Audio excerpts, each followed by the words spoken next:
유수연과 서유라가 만난 이후 벌어진 교통사고. 서유라는 병원에 실려갔고 결국 운명을 달리했습니다. 하지만 82회 마지막 중환자실에 누워있는 서유라가 공개되며 그녀가 살아있음이 밝혀졌습니다.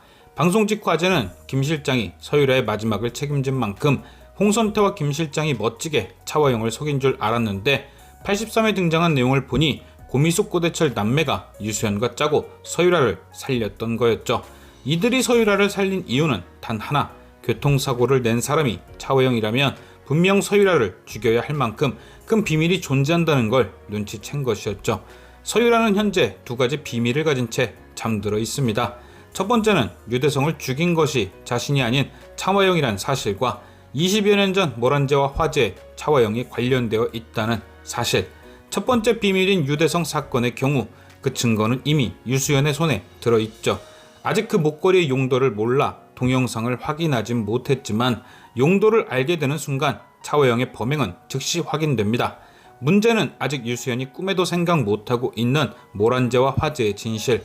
어찌 보면 지금 벌어진 모든 일들의 발단이죠. 그날 있던 화재로 인해 고미숙은 남편을 잃었고 서유라는 아빠를 잃었고 유수연은 그런 서유라 때문에 인생을 잃었으니까요. 결국 차화영을 벌주기 위해 꼭 밝혀져야 하는 일이 바로 모란제와 화재입니다.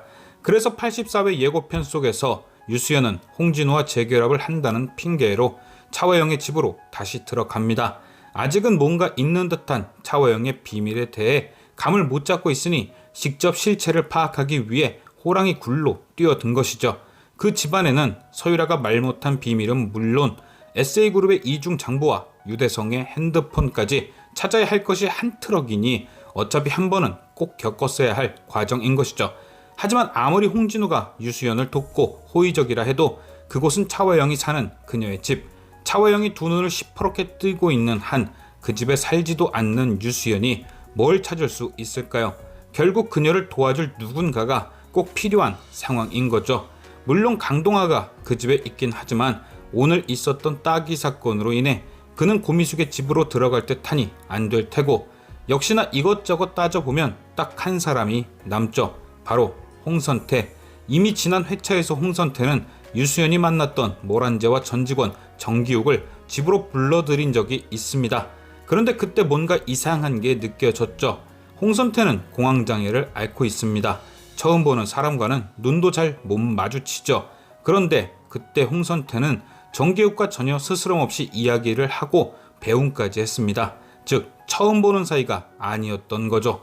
적어도 몇 번은 마주보고 이야기한 가까운 사이라는 뜻. 결국 이건 홍선태가 이미 20여 년 전 모란제와 화재에 대해 잘 알고 있거나 알아버렸다고 할 수 있습니다. 유수연이 궁금해하는 것에 대해 어느 정도 해답을 내려줄 수 있는 상태인 거죠. 유수연은 아마도 차화영의 집에 인사를 하러 갔을 때 홍선태와 이야기할 기회가 주어지고 그때 홍선태로부터 모란제와 얘기를 전해 듣고 차화영이 그날 화재와 연관이 있다는 걸 알게 될 듯한데요. 과연 차화영은 20여 년 전 어떤 잘못을 저질렀던 것인지. 지금까지 시청해주신 여러분께 감사드리며 저는 또 다른 리뷰로 돌아오겠습니다.